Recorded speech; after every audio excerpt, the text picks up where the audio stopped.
ஒரு காலத்தில் 5 தவளைகள் ஒன்றாக ஒரு காட்டு வழியாக சென்று கொண்டிருந்தன.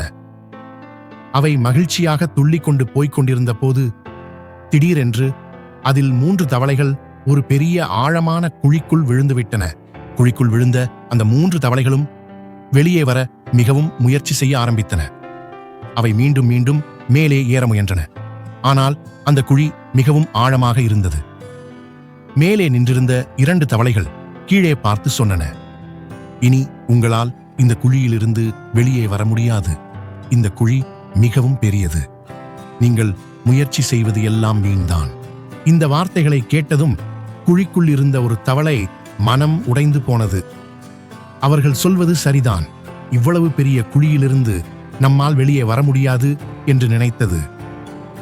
சில நிமிடங்கள் முயற்சி செய்த பிறகு அது தோல்வியை ஏற்றுக்கொண்டு ஒரு மூலையில் அமைதியாக சென்று உட்கார்ந்து விட்டது.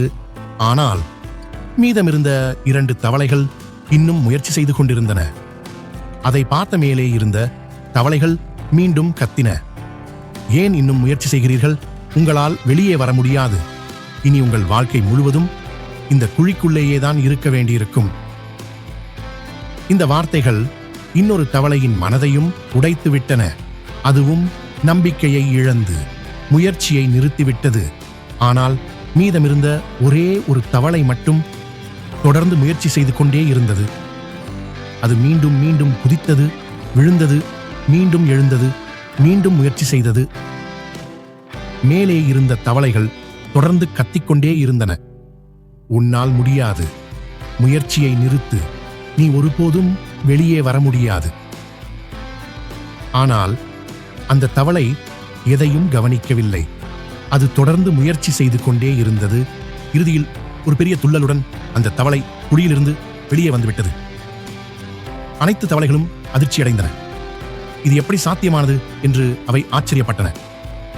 அப்போதுதான் தெரிய வந்தது, அந்த தவளை செவிடு. அதற்கு எதுவும் கேட்காது. மேலே இருந்த தவளைகள் தன்னை ஊக்கப்படுத்துகிறார்கள் என்று அது நினைத்தது. அதனால்தான் அது தொடர்ந்து முயற்சி செய்தது.